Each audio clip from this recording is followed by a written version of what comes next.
and welcome to a special year-end edition of The Watchman. Well, 2013 is history, and as someone who supports a strong, bold America, a vibrant West, and a safe and secure Israel, I gotta tell you, it was a rough year. Here at home, the Obama administration decided to accept Iran's nuclear weapons program. They struck a disastrous deal with the Ayatollahs that has guaranteed not peace, but war. Make no mistake, the only thing now standing between Iran and a nuclear weapon is Israel. America has taken a pass and vacated its position as leader of the free world. And so, war is coming, and Iran will be in the middle of it. Then there is the Syria debacle. In 2013, we were going to strike Bashar al-Assad's regime. Then we weren't. We were going to help the al-Qaeda-linked rebels, and then we weren't. Then we decided to just farm our Syria policy out to Vladimir Putin's Russia and call it a day. Folks, the main thing you can take from 2013, from our handling of Syria and Iran, is this: our friends don't trust us, and our enemies do not fear us. Why would they? Even as the radical, America and Israel-hating Muslim Brotherhood regime of Mohammed Morsi was being overthrown by the Egyptian military in what were the largest protests in human history, the Obama administration was sticking with the Brotherhood. Why, maybe they are loyal after all. Because from the moment President Obama took office, he made clear that he was a Brotherhood backer. It's no surprise then, folks, that 2013 saw still more Brotherhood-linked individuals advising the Obama White House. We'll have more on that later in the show. But 2013 also marked the release of my latest book, The Brotherhood, America's Next Great Enemy. In the book, I revealed the shocking extent to which the Muslim Brotherhood has infiltrated the United States. Folks, whether it's at home or abroad, the jihadist enemy is not on the run and nearing defeat as President Obama would have you believe. Al-Qaeda now covers more geographical ground than it did on 9/11. And is expanding rapidly. Here in the U.S., we saw a clear example of that in April 2013 when two young al-Qaeda supporters bombed the Boston Marathon, killing 3 people and wounding over 260 more. The Boston bombing was one of the biggest stories of 2013, and I traveled to Beantown a few weeks after to investigate the radical Islamic scene in that city. It was an eye-opener. Take a look. U.S. authorities are still piecing together how the two brothers behind the recent Boston Marathon bombing became Islamic terrorists. Tamerlan Tsarnaev had traveled to al-Qaeda hotbeds in southern Russia, where authorities believe he may have met with known terrorists. Closer to home, he and his brother attended a Boston-area mosque with radical ties. The fact is that these fellows attended, just blocks from their house, a radical mosque that has been the center of controversy in Boston for 10 years. Charles Jacobs leads Americans for Peace and Tolerance, a group that has closely monitored Islamic radicalism in the Boston area. He told CBN News the Islamic Society of Boston Mosque in Cambridge has seen convicted Islamic terrorists pass through its doors. The founder of that mosque, blocks from where the Tsarnaevs lived and where they prayed, was Abdul Rahman al-Amoudi. He is the model of deception in American Muslim history. He convinced President Clinton and also President Bush that he was precisely the kind of moderate Muslim leader that America was looking for. In fact, he deceived everyone. He's now in jail for 23 years for giving money for funding al-Qaeda. Other worshippers at the Cambridge Mosque have included Afia Siddiqui, an al-Qaeda member convicted of plotting attacks on New York City, and Tariq Mahena, sentenced to 17 years in prison for planning to assault a Boston-area shopping mall with automatic weapons. Sheikh Youssef al-Qaradawi, a former trustee of the mosque, is a Muslim Brotherhood spiritual leader and terrorist supporter who's banned from entering the United States. Jacobs stressed that it's unclear whether the mosque played any role in the Tsarnaev brothers' radicalization.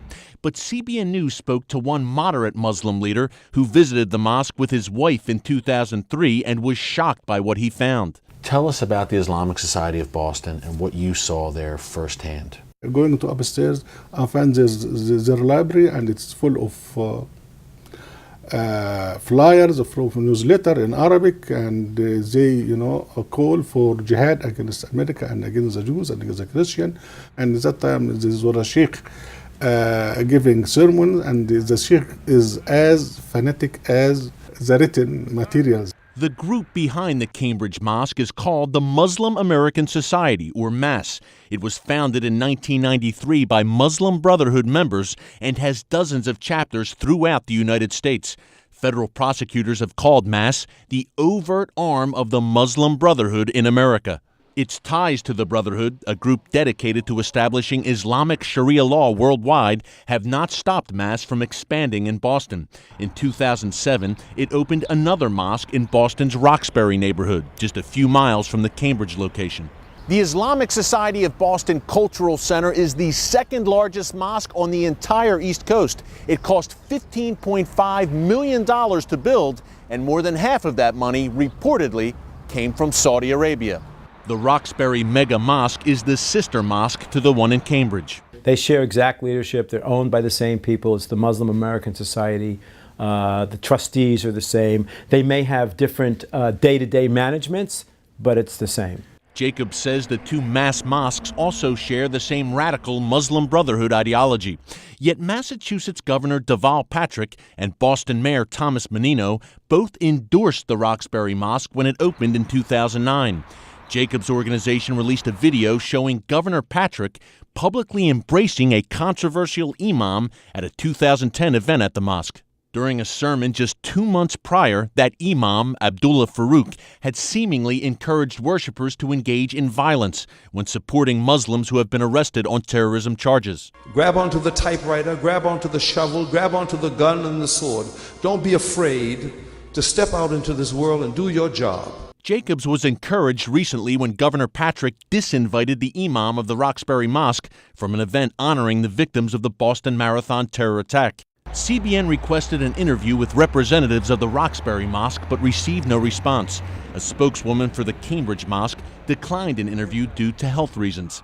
Local Muslim sources told CBN News that followers of the Muslim Brotherhood have also tried to take over other mosques in the Boston area. Dr. Mansour calls it a nationwide problem. They are using the American Constitution, the American values of freedom of belief and freedom of speech.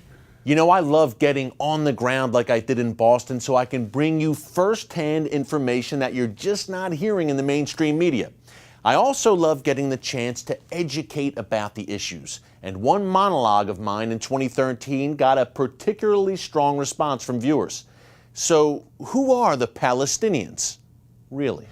The concept of a Palestinian people didn't even exist until the 1960s, when Yasser Arafat helped create one of history's greatest myths, that the Jewish people stormed ancient Palestine and forcibly evicted the defenseless Palestinians from a land that had been Arab from the dawn of time. It was even worse than the Holocaust. That's what pro-Palestinian rabble-rousers tell us. And the media and the so-called international community have swallowed the lie hook, line, and sinker. So is President Obama. Newsflash, Mr. President, I know that in your infamous Cairo speech in 2009, you basically suggested that the Jews were only in Israel today as a result of the Holocaust. I'm here to tell you that there has always been a Jewish presence in the land of Israel. Always. Even after the Romans destroyed the Second Temple in the year AD 70 and the majority of Jews were scattered to the ends of the earth, a Jewish remnant always remained in the land. By the 1880s, Jerusalem once again had a Jewish majority. Imagine that. Israel is the ancestral homeland of the Jewish people and has been for 4,000 years. Check the history books, check the archaeological finds, and yes, check the Bible. 4,000 years. That's how long the Jews have been in the land of Israel. The Palestinians? Put it this way. Throughout history, can you name one, just one, Palestinian emperor or king or prime minister or explorer or a great Palestinian biblical figure? Maybe you're a Palestinian conqueror? Oh, I'm sorry. There are none. Because there never was a Palestinian people in that land. Now, some Arabs did live there, absolutely, but there weren't a lot of them. And they never referred to themselves as Palestinians. As a matter of fact, before the Jews returned and resettled the land miraculously, Israel was pretty much a malaria-ridden wasteland, and not much of anyone lived there, although there was that pesky Jewish presence always. Now, once the Jews returned in large numbers around the turn of the 20th century and made the deserts bloom, like the Bible said they would, droves of Arabs from the surrounding countries magically showed up looking for work. The Jews kindly gave them work, and the Arabs stayed. More kept coming. All of this happened in the 20th century. It's a very recent phenomenon. The descendants of those Arabs today call themselves Palestinians. And by the way, Israel was only known as Palestine because the Roman Emperor Hadrian gave it that name in the 2nd century AD. Why did he give it that name? Well, in Latin, Palestine is translated Philistia, the Philistines. Remember them? The ancient biblical enemies of Israel? Hadrian renamed the land of Israel Palestine, or Philistia, on purpose, to insult the hated Jews and to blot out their memory, as if they never existed in that land. And that is what the so-called Palestinians would like to do to the Jews today. Coming up, 2013's biggest love story? How about the White House and the Muslim Brotherhood? Stay tuned. Welcome back. In 2013, Egypt recognized the danger of the Muslim Brotherhood by overthrowing Mohammed Morsi, labeling the Brotherhood a terrorist organization, and banning its activities. In the United States, however, the Brotherhood seems to be alive and kicking. Some of its supporters even hold influential positions in the Obama administration. Watch this. This provocative statement created a firestorm last month because of its contents and the author's government role. I do consider the United States an Islamic country with an Islamically compliant constitution. The tweet by Mohammed El-Biari raised eyebrows thanks to his senior role on the Department of Homeland Security Advisory Council, where he helps craft America's counterterrorism policies.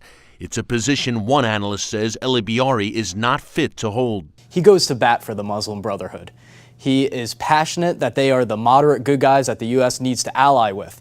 Ryan Morrow is a national security analyst for the Clarion Project. He's interviewed El-Biari at length and says the senior Homeland Security advisor staunchly supports the radical Muslim Brotherhood. He had the symbol that was most closely associated with the Muslim Brotherhood from when the Egyptian military cracked down on them. All the Muslim Brotherhood supporters had a specific sign that they put up on their Twitter and their Facebook pages, and he was right along with them. El-Biari has praised Muslim Brotherhood icon and al-Qaeda favorite Saeed Qutb and spoke at a 2004 event honoring Iran's Ayatollah Khomeini. In addition, CBN News reported in 2011 that El-Biari stood accused of leaking sensitive government documents to the media. In light of those charges, Texas Congressman Louis Gohmert pressed former Homeland Security Chief Janet Napolitano in a heated exchange. Are you saying before this Congress right now that as Secretary of Homeland Security that it is a lie that Mohammed El-Biari downloaded material from a classified website using the secret security clearance you gave him? Are you saying that's a lie? I'm saying that is inaccurate. That is correct. He, as far as I know, did not download classified documents. What bothers me, quite frankly, are the allegations that are made against anyone who happens to be Muslim. Well, the allegations are not because he is Muslim. It is still unclear whether any formal investigation of El-Biari actually took place at DHS. What is clear is El-Biari's recent promotion at the department. In September 2013, he was promoted. So he not only is an official advisor, he's one of the select advisors within that group to influence policy. El-Biari and the Department of Homeland Security did not respond to CBN's request for comment. El-Biari is not the only Obama administration advisor who's been tied to the Muslim Brotherhood. There's lots of evidence. The President of the United States personally takes counsel from Mohammed Majid, and that means the enemy is inside the wire. Majid has reportedly met with President Obama to advise him on immigration and counterterrorism policy. He also sits on a Department of Homeland Security working group on, quote, violent extremism. Yet national security expert Frank Gaffney told CBN News that the organization Majid leads has troublesome ties. He is the president of the largest Muslim Brotherhood front organization in the United States, the Islamic Society of North America. In 2007, federal prosecutors named ISNA as an unindicted co-conspirator in the largest terrorism financing trial in American history. The defendants were convicted of funding the terror group Hamas.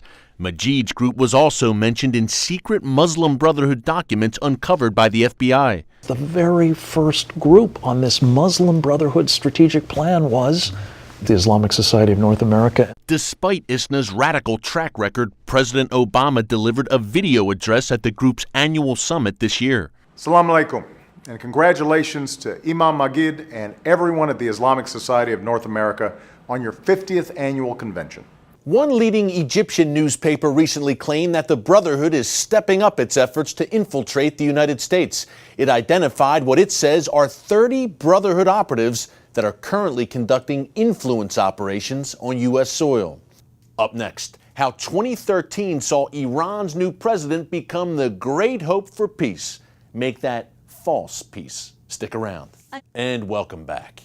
2013 saw the rise of one Hassan Rouhani. He replaced Mahmoud Ahmadinejad as Iran's president and was immediately hailed as a moderate peacemaker by the mainstream media and Western officials. Except he's anything but.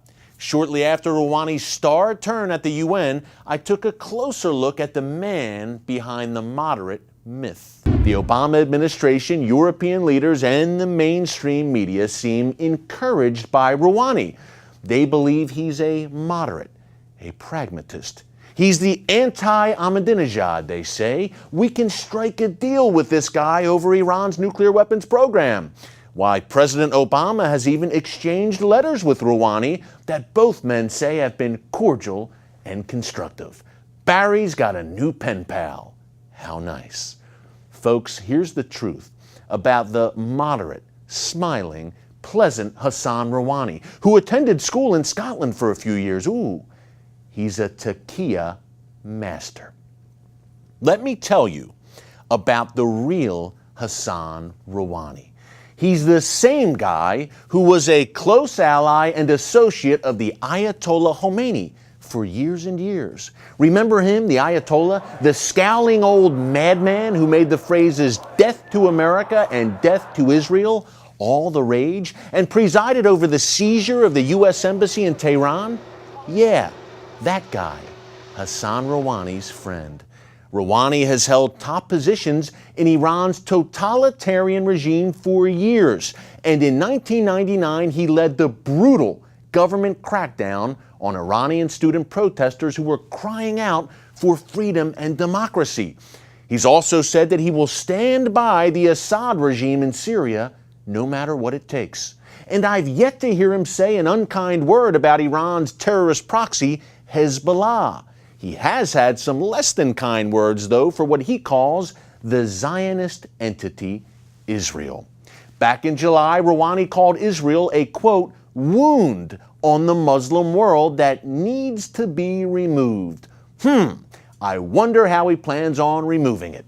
In a recent interview with NBC's Ann Curry, Rouhani blamed Israel for the instability in the Middle East, calling Israel, quote, an occupier and usurper government that does injustice to the people of the region and has brought instability to the region with its warmongering policies. Sounds like he's ready for peace, huh? During that same interview, Curry asked Rouhani twice if he believed the Holocaust really happened. Now, Rouhani's predecessor, Mahmoud Ahmadinejad, was, of course, a notorious Holocaust denier. Here's what Rouhani had to say about the very well-documented genocide of the Jewish people during World War II. Take a look. President Ahmadinejad said the Holocaust is a myth. Do you agree? I'm not a historian. I'm a politician. What is important for us is that the countries of the region and the people grow closer to each other and that they are able to prevent aggression and injustice.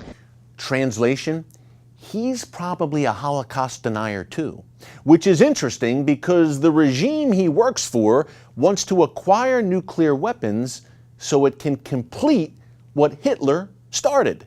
Coming up, some final thoughts and a look ahead to 2014. Stay tuned. Welcome back.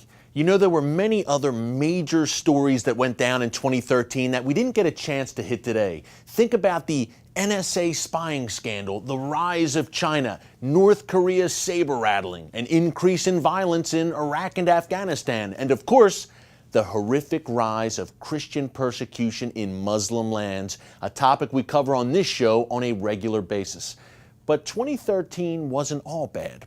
On this show, we transitioned from Stakelbeck on Terror to The Watchman. I felt like it was time to take things to another level and broaden our scope for such a time as this. And look, 2014 promises to be a wild and eventful year. Folks, we may even see Israel forced to take military action against Iran's nuclear weapons facilities sometime this year. The moment of reckoning is here.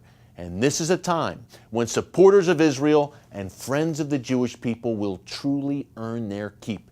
In 2014, I pray that America can reverse course, turn back to God, and become bold and respected once again in the world.